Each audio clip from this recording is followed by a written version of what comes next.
This video is sponsored contains online shopping.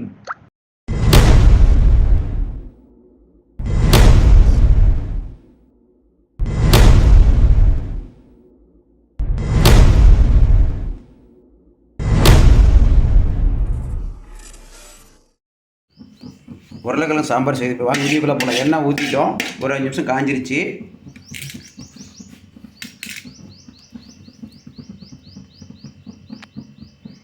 இப்போ கடுகு போட்டோம், கருவேப்பிலை போட்டோம். இப்போ தக்காளி அரிஞ்சு வச்சுருக்கிற வெங்காயம்னா அது வதக்கிறோம். ஒரு வதக்குறோம்.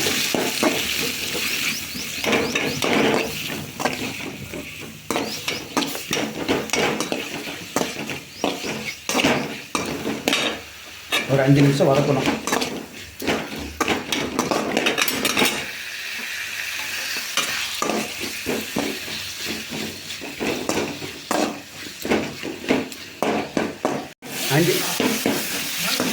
அஞ்சு நிமிஷம் வதக்கியாச்சு. இப்போ பாருங்க நல்லா வதக்கியாச்சு. இப்போ கொஞ்சம் மஞ்சள்தூள் போடுறோம்.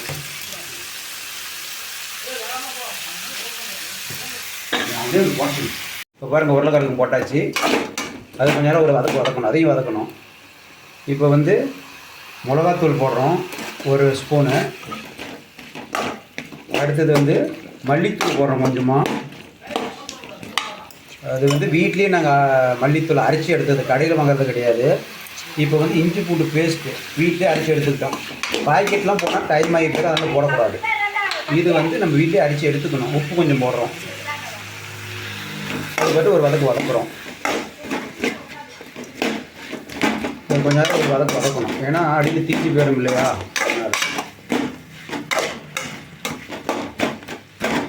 சரிங்களா? பாருங்க ஃபுல்லாக வதக்கிட்டு இருக்கோம்.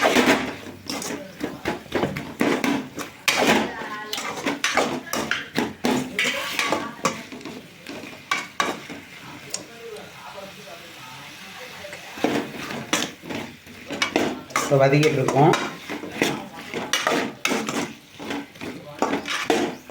பாருங்க, கடலையும் தேங்காயும் அரைச்சி வச்சுருக்கோம் பாருங்கள்.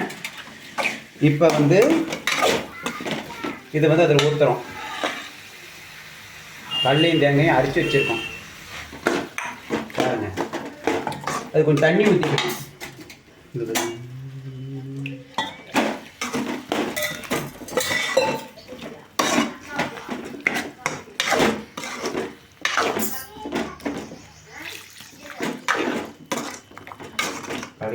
அரிசி வச்சு வச்சுருக்கோம். இப்போ நல்லா வேகணும். அது வெந்தால் தான் நல்லாயிருக்கும். தண்ணி தேவையான ஊற்றிக்கலாம். தண்ணி கொஞ்சம் ஊற்றணும், ஏன்னா வேகணும் இல்லையே உருளைக்கிழங்கு. இது ஒரு வதக்குறோம்.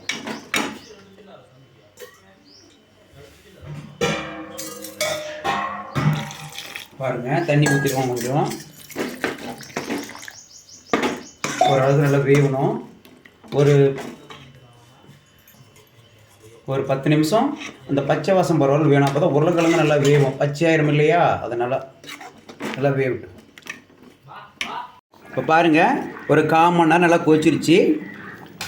சுவையான உருளைக்கிழங்கு சாம்பார் ரெடி. நன்றி, வணக்கம்.